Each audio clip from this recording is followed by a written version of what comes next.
Bangladesh handball ফেডারেশনের সার্বিক ব্যবস্থাপনায় ও মৌসুমী ইন্ডাস্ট্রিজ লিমিটেডের পৃষ্ঠপোষকতায় নড়াইলে শুরু হয়েছে কিউট প্রথম বিভাগ পুরুষ হ্যান্ডবল লিগ।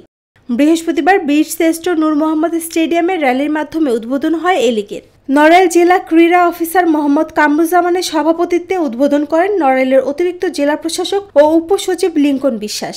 বিশেষ অতিথি ছিলেন বাংলাদেশ হ্যান্ডবল ফেডারেশনের টেকনিক্যাল কমিটির যুগ্ম সদস্য সচিব সাইদ আহমেদ। একেবারে লোকায়ত কালচারে হ্যান্ডবলটা এখন ওইভাবে পরিচিত হয়ে ওঠেনি। বিশেষ করে ফুটবল, ক্রিকেট একটা সময় ছিল হাডুডু বা কাবাডি আমরা যেটা বলি, গ্রামের একেবারে অলিতে গলিতে পাড়ায় মহল্লায় যেভাবে মানুষরা এটার সাথে জড়িত ছিল, হ্যান্ডবলটা ওই পর্যায়ে এখনো পৌঁছে পারেনি।